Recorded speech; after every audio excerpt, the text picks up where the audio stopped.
সকলকে স্বাগত জানাই।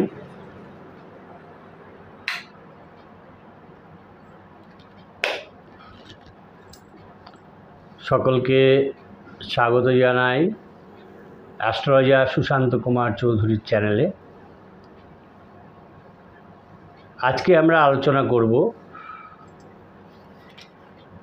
1431 বাংলা নববর্ষ। এই বাংলা নববর্ষে মিথুন রাশি এবং লগ্নের জাতক জাতিকাদের কেমন যাবে এই বঙ্গাব্দ, এই নববর্ষ, বাকি দিনগুলো। তার আগে বলি, যারা চ্যানেলটা নতুন দেখছেন তাদের কাছে আশা করব তারা চ্যানেলটা সাবস্ক্রাইব করবেন, বেল আইকন পুশ করে দেবেন এবং লাইক কমেন্ট করবেন। এখন আমরা দেখব মিথুন রাশির রাশিফল। মৃগশিরা নক্ষত্রের শেষাংশ, আদ্রা ও পুনর্বসু নক্ষত্রের শেষ 3 অংশ নিয়ে মিথুন রাশি গঠিত হয়েছে। বছরের গোড়ায় রাশিতে চন্দ্র, চতুর্থে কেতু, নবমে মঙ্গল ও শনি, দশমে বুধ, শুক্র এবং রাহু, একাদশে রবি ও বৃহস্পতি অবস্থান করছেন। আষাঢ় মাসে রবি ও বুধ শুক্রে প্রবেশ করছে রাশিতে। আশ্বিনে মঙ্গল আসবে রাশিতে। বর্তমান বছর এই মিথুন রাশির জাতক জাতিকাদের খুবই ভালো বলা চলে। পুরাতন আগে যে মানসিক একটা অস্থিরতা ছিল গত বছরে, সেই অস্থিরতা এবার দূর হবে। দাম্পত্য জীবনে আসবে সুখ, চরম উন্নতি হবে। পারিপার্শ্বিক যে বিপরীত পরিস্থিতি ছিল সেটাও অনুকূলে ছিল না, যে পারিবারিক যে পরিস্থিতিটা, সেটাও পারিপার্শ্বিক পরিস্থিতিটাও পাল্টে যাবে, অনুকূলে আসবে। এবং যে কোনো কিছু ঘটনারই দ্রুত নিষ্পত্তি করতে পারবেন এই বছরে, যার ফলে এই বছরটা মিথুন রাশির জাতক জাতিকাদের ভালোই যাবে। আর পিতামাতা এবং সন্তানকে নিয়ে যে একটা অপ্রীতিকর ভাবনা আগে ছিল, সেটা এই বছরে থাকবে না, দূর হয়ে যাবে। স্বাস্থ্য সম্বন্ধে বলতে গেলে দেখা যাচ্ছে যে মোটের উপর এই মিথুন রাশির জাতক জাতিকাদের স্বাস্থ্য ভালোই থাকবে। তবে সাধারণ কিছু ব্যাধি, সেটা কিন্তু মাঝে মাঝে পীড়া দিতে পারে। এবং খেয়াল রাখতে হবে যে এই ছোটোখাটো যে ব্যাধিগুলো হবে সেগুলো ডাক্তারের পরামর্শ নিতে হবে, এবং যাতে বড় আকার ধারণ করার সুযোগ না পায় সেটার ব্যবস্থা করতে হবে, যথাযথ প্রতিকার করতে হবে। বিশেষ করে স্নায়ুর ব্যাধি, দাঁতের যন্ত্রণা এবং চোখের যদি নানা রকম সমস্যা দেখা দিতে পারে, সেইগুলো সম্বন্ধে একটু সজাগ থাকতে হবে। নিম্নাঙ্গের ব্যথা বেড়ে যেতে পারে এবছর। জ্যৈষ্ঠ মাসের পর সাবধানে থাকাই ভালো হবে। দুর্ঘটনায় আঘাত লাগার সম্ভাবনা আছে। হাড়, তার অস্থিভঙ্গেরও সম্ভাবনা আছে, সেই কারণে সাবধানতার প্রয়োজন। এই মিথুন রাশির জাতক জাতিকাদের যদি যৌনাঙ্গের কোনো সমস্যা দেখা দেয়, তাহলে কিন্তু চিকিৎসকের পরামর্শ অবশ্যই নেবেন, কোনো ডিলে করবেন না। অবশ্যই চিকিৎসকের পরামর্শ নিয়ে প্রতিকার করতে হবে, নাহলে সেটা কিন্তু জটিল আকার ধারণ করতে পারে। বিদ্যা সম্বন্ধে বলতে গেলে শিশুদের মানসিক অস্থিরতার কারণে, মানে যারা প্রাথমিক স্তরে আছে, মাধ্যমিক স্তরে আছে, তাদের মানসিক অস্থিরতার কারণে পড়াশোনায় অমনোযোগ হতে পারে, অমনোযোগটা বেড়ে যেতে পারে। দুষ্টুমি এবং চাঞ্চল্য দুটোই থাকবে। শনির প্রভাবে পরীক্ষার ফল ততটা ভালো হবে না, অসন্তোষ আসতে পারে। পরবর্তীকালে এই ভালো ফল হবে এবং সেটাও আশা করা যায়। হঠাৎ কোনো দুর্ঘটনায় দেখা যাচ্ছে যে পড়াশোনায় বিঘ্ন ঘটার সম্ভাবনা রয়েছে, বাধা সৃষ্টি করতে পারে পড়াশোনার ব্যাপারে। আইন, খনিজ, বাণিজ্য, কৃষি, সামুদ্রিক বিজ্ঞানের এইসব নিয়ে যারা পড়াশোনা করছেন, আইন নিয়ে যারা পড়াশোনা করছেন, খনিজ নিয়ে যারা পড়াশোনা করছেন, বা কৃষি নিয়ে যারা, এগ্রিকালচার নিয়ে যারা পড়াশোনা করছেন, তাদের যে সমস্ত বিদ্যার্থী আছেন সেই সমস্ত বিদ্যার্থী দেখা যাচ্ছে এই বছর শুভ ফল পাবেন। মিথুন রাশির জাতক জাতিকাদের বিবাহ সম্পর্কে বলতে গেলে যে এই বছরটা দেখা যাচ্ছে বিবাহের জন্য শুভ নয়।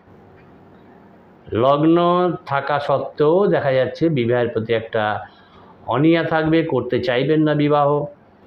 জ্যৈষ্ঠ মাসের পর দেখা যাচ্ছে যে কিছুটা মত ফিরতে পারে, মতের বিপরীত আসতে পারে, তখন এই বিবাহ সম্ভবপর হতে পারে।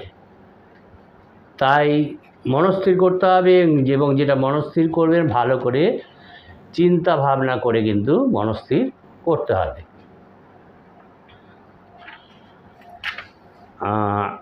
অর্থ সম্বন্ধে বলতে গেলে যে প্রথম কয়েক মাস রাশির আর্থিক অবস্থা ভালো যাবে না, ভালো নয়।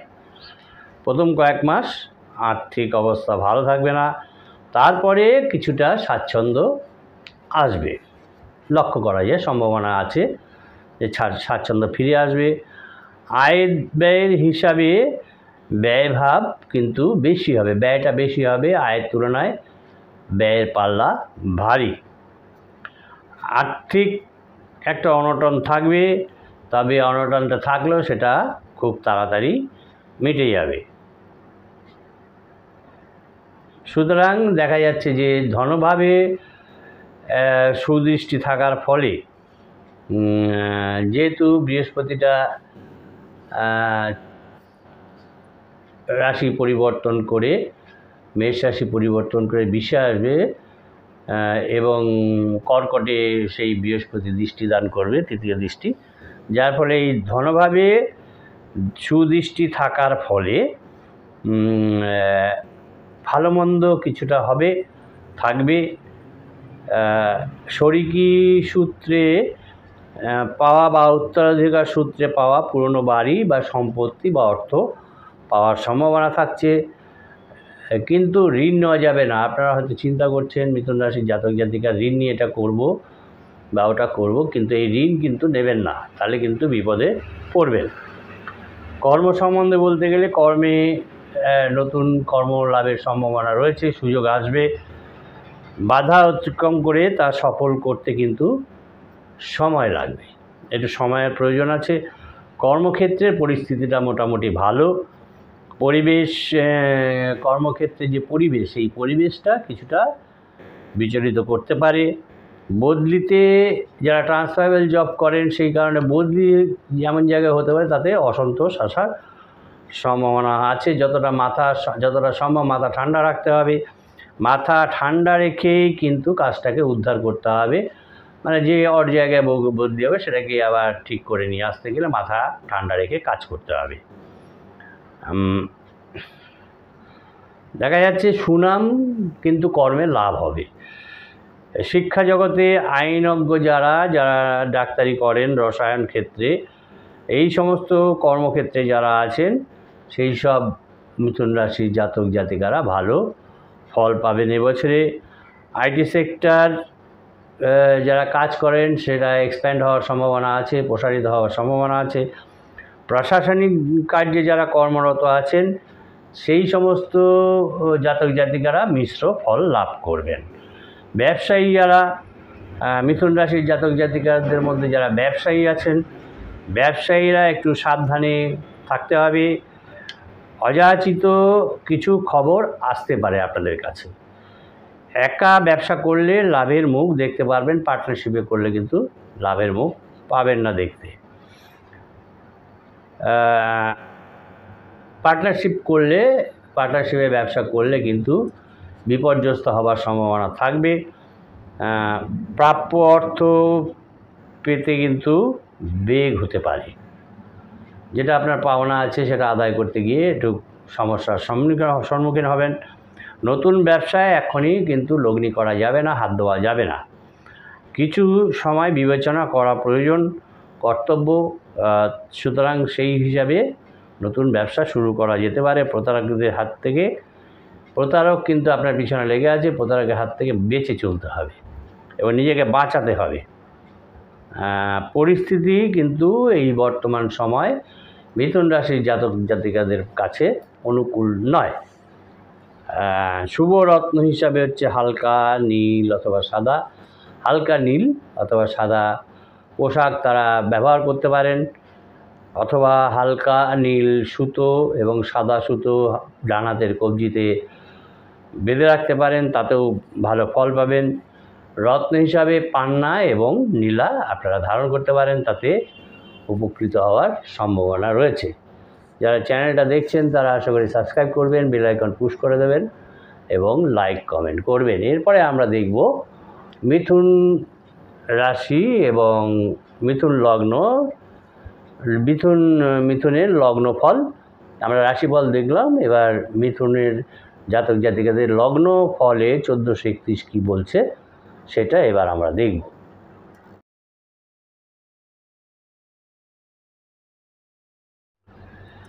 মিথুনের লগ্ন ফলে দেখা যাচ্ছে জাতক জাতিকাদের শারীরিক অবস্থা আগের থেকে কিন্তু ভালো থাকবে না। জাতক জাতিকাদের যদি কুষ্ঠিতে শুভগ্রহের যোগ বা দৃষ্টি না থাকে, তবে কিন্তু জাতক জাতিকা কঠিন রোগে আক্রান্ত হবার সম্ভাবনা আছে। সুতরাং এই বিষয়ে সাবধান থাকতে হবে। পিতামাতার স্বাস্থ্যও দেখা যাচ্ছে এই মিথুন লগ্নের জাতক জাতিকাদের ভালো থাকবে না। শত্রুরা নানা প্রকার ক্ষতি করার কিন্তু চেষ্টা করবে। শত্রুরা সচেষ্ট আছে এবং তারা ক্ষতি করতে চাইবে। মোটামুটি বছরের অর্ধাংশের দিক থেকে অবস্থার কিঞ্চিত উন্নতি হবে। সেই সময় তারা সম্মান লাভ করবে, কোনো উচ্চপদস্থ ব্যক্তির দ্বারা বিশেষভাবে উপকৃত হবার সম্ভাবনা রয়েছে এবং সুযোগ আসবে সেরকম। মিথুন লগ্নের জাতকের পত্নীর সঙ্গে বা জাতিকার পতির সঙ্গে মতের মিল আগে যেটা ছিল না, সেই মতের মিল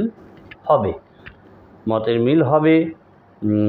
বিবাহ যারা করতে চাইছেন, বিবাহ ইচ্ছুক পাত্র পাত্রীদের বিবাহ হবার সম্ভাবনা রয়েছে। এই বছরে যোগ রয়েছে মিথুন লগ্নের জাতক জাতিকাদের। পরীক্ষায় কিন্তু যারা বিদ্যার্থী, তাদের মিথুন লগ্নের যারা জাতক জাতিকা যারা বিদ্যার্থী, তাদের কিন্তু পরীক্ষায় আসার অনুরূপ ফল লাভ করতে পারবেন না। ফল লাভে তাদের বাধা হবে। সন্তান থেকেও কিন্তু সুখ লাভ করতে পারবেন না মিথুন রাশির জাতক জাতিকারা। তাদের থেকেও অসুখী হবার সম্ভাবনা রয়েছে।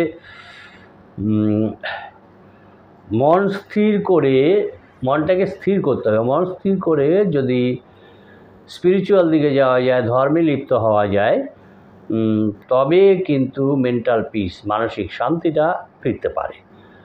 মানসিক শান্তি লাভ করতে পারবেন। এবং দেখা যাচ্ছে এই বছরে গুরুজন স্থানীয় কোনো ব্যক্তির জীবনাবসান হবার সম্ভাবনা রয়েছে। যদি তারা বৃদ্ধ হন, স্বাভাবিক ব্যাপার হতে পারেন। লটারিতে কিন্তু মিথুন লগ্নের জাতক জাতিকাদের প্রাপ্তি যোগ রয়েছে। এবছর দেখা যাচ্ছে কিছু পাওয়ার সম্ভাবনা আছে। লটারিতে প্রাপ্তি যোগ রয়েছে। নতুন সম্পত্তিও তারা কিনতে পারেন, সেরকম সম্ভাবনা রয়েছে, যোগ রয়েছে। ব্যবসায়ীদের এবছর প্রচুর উন্নতি হওয়ার সম্ভাবনা আছে। এই মিথুন লগ্নের যারা জাতক জাতিকা আছে, তারা যদি ব্যবসা করেন, সেই ব্যবসা থেকে তাদের প্রচুর লাভ করতে পারবেন। শুভরত্ন হিসেবে দেখা যাচ্ছে মিথুন লগ্নের জাতক জাতিকাদের গোমেদ, ক্যাটসাই এবং অ্যামিথিস্ট, এই তিনটে রত্ন বলা হচ্ছে। মূল হিসাবে রক্তচন্দন, অশ্বগন্ধা ও শ্বেত বেরেলা। রক্তচন্দনের মূল, অশ্বগন্ধার মূল ও শ্বেত বেরেলার মূল ধারণ করলে আপনারা উপকৃত হতে পারেন। চ্যানেলটি যারা দেখলেন আশা করব তারা সাবস্ক্রাইব করবেন, বেল আইকন পুশ করে দেবেন এবং অবশ্যই লাইক কমেন্ট করবেন। সকলে ভালো থাকবেন, সুস্থ থাকবেন। নমস্কার।